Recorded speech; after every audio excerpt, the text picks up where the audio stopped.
కార్మికుల సమస్యలను తక్షణం పరిష్కరించాలంటూ దేశవ్యాప్తంగా జరుగుతున్న సార్వత్రిక సమ్మె నేపథ్యంలో పిఠాపురం పట్టణంలో సిపిఐ కార్మిక సంఘాలు ఏఐటీయూసీ ఆధ్వర్యంలో నిరసన చేపట్టారు. ఈ నేపథ్యంలో పిఠాపురం మున్సిపల్ కార్యాలయం నుండి పారిశుద్ధ్య కార్మికులు, కార్మిక సంఘాల నాయకులు ర్యాలీగా బయలుదేరారు. కార్మికులు ఎదుర్కొంటున్న సమస్యలను కేంద్ర రాష్ట్ర ప్రభుత్వాలు పరిష్కరించాలని, కాంట్రాక్ట్ పారిశుద్ధ్య కార్మికులను పర్మనెంట్ చేయాలని నినాదాలు చేశారు.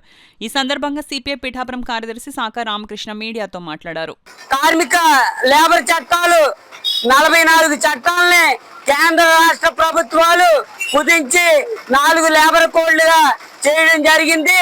ఈ కార్మిక చట్టాలు కార్మిక మెడల్లో ఉరిలు వేసినట్టు కార్పొరేట్ శక్తులకి కొమ్ము కాసే విధంగా ఉంటాయి. యూనియన్ పెట్టే పద్ధతి లేదు, జీతం అడిగే పద్ధతి లేదు.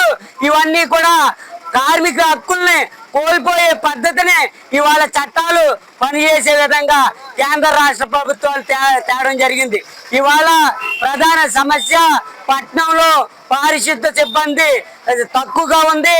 ఇది అధికారికి మొరపెట్టిన, ప్రభుత్వానికి మొరపెట్టిన ఇంతవరకు కూడా సిబ్బందిని పెంచట్లేదు, పారిశుద్ధం మెరుగుపరచట్లేదని అందరూ కూడా అంటున్నారు తప్ప ఈ యొక్క కార్మికుల్ని పెంచే ఆలోచన, మద్దతు తెలిపే ఆలోచన చేయట్లేదు. ఇక్కడ చనిపోయిన వాళ్ళు చనిపోతా ఉన్నారు, రిటైర్మెంట్ అయిన వాళ్ళు రిటైర్మెంట్ అయిపోతా ఉన్నారు. కానీ వీళ్ళ పోస్టులు మాత్రం భర్తీ చేయట్లేదు. ఏళ్ల తరబడి ఇదే వృత్తిలో పనిచేస్తున్న కార్మికులకి కనీస వేతనం ఇవ్వకుండా ఇవాళ ప్రభుత్వాలు నెగ్లెక్ట్ చేస్తా ఉన్నాయి. ఇంతకాలం నుంచి చేస్తున్నారు. పర్మనెంట్ రోజుకోలేని పరిస్థితిలో ఇవాళ మున్సిపల్ కార్మికులు మగ్గిపోతా పనిచేస్తా ఉన్నారు. అందుకే ఇవాళ తీవ్ర స్థాయిలో ఈ సమ్మె ద్వారా ఉద్యమాన్ని చేపడుతున్నాం.